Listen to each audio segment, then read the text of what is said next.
Why does my new half-length chain make noise? So let me share my experience with the two bikes that I have half-length chains on. So first off, we have the little mini rocker BMX down here. So we've installed a half-length chain on there, and it still made a ton of noise. And we were like, what the heck is wrong with this thing? Turns out that both the freewheel and the chain ring were both pretty worn out to what the old chain was. And so even with the half-length chain, it would skip teeth, make all sorts of weird noise. So what we ended up doing was pretty much replacing the entire drivetrain. So we replaced the chain ring, the freewheel, as well as the half-length chain. And the bike has been silent and works great since then. The other bike that has a half link is, of course, my new frame BMX bike here.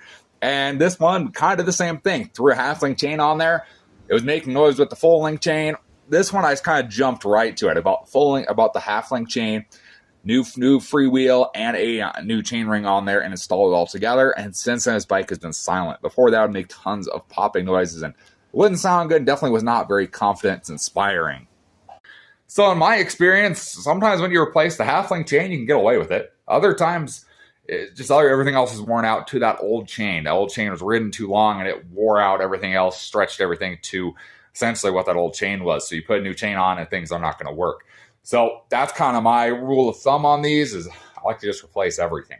Now, regular chains, I haven't really had a problem with them, honestly. My daughter's race BMX bike has a regular chain.